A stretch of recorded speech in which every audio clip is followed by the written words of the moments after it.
With 12 days to go until voting closes for the UK's prime ministerial race, the two Tory leadership contenders are attacking each other in their last push for votes.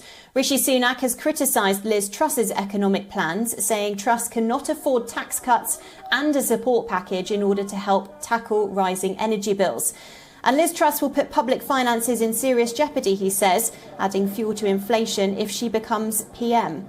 Truss has set out plans for an emergency budget to reverse national insurance rises, suspend the green levy element of energy bills and plans to cancel a planned rise in corporation tax. But in recent days, she's changed course and hinted at direct financial help for hard-pressed households. Over the weekend, speaking at a Conservative hustings event in Manchester, Liz Truss vowed to unlock opportunities and to make the most of post-Brexit opportunities as well. Now is the time we need to do things differently. Let's be honest, we've had decades of relatively low growth in our country. So now is not the time for business as usual. Now is the time we need to do things differently. We need to be bold. And that is what I would do as Prime Minister. I would unlock opportunity. I would have a clear plan for growth to deliver for our entire country. First of all, that means making the most of the post-Brexit opportunities. I would get all the EU laws off our statute books by the end of 2023. Well, Rishi Sunak is trailing Truss in the polls of Tory members, and he's repeatedly said that he would prioritise bringing down inflation rather than cutting taxes if he becomes Prime Minister.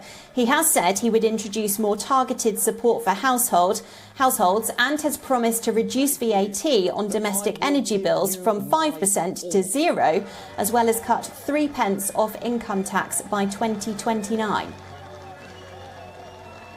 If the British Conservative government, Rishi, otherwise we are really going to run out of time, goes through the autumn and winter and does not provide direct support to those vulnerable people, I believe it will be a moral failure and the British people will never forgive us. And if I'm Prime Minister, I will not let that happen. Well, the way to tackle the cost of living crisis caused by soaring energy bills and food bills has become a key point of difference in the two candidates' campaigns. And the stakes in this debate will be raised further this week when the energy regulator Ofgem announces what the new price cap will be for the 3-month period beginning in October. Well, Alex Isaac is still with us on this broadcast. Alex, we're heading into the final stages of this leadership race.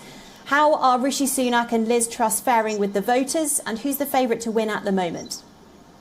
It seems that Liz Truss is still riding high, but that's possibly because of those postal ballots that have already been sent in. Now we're facing a different type of crisis with more strikes coming, with the cost of living still heavy and weighing on everybody's mind. And Sunak has asked, does she have a money tree out there? Because she's suggesting there's going to be £64 million put into the economy, which we don't have at the moment. So there is going to be this point of, even if Conservative members vote for either of these party members to become the next Prime Minister, it's going to be a rock and hard place. They're going to make some decisions whether the Conservative MPs like it or not. Those hustings have happened. They've been to answer their questions, but actually, ultimately, they don't get a choice when one of those people is crowned Prime Minister.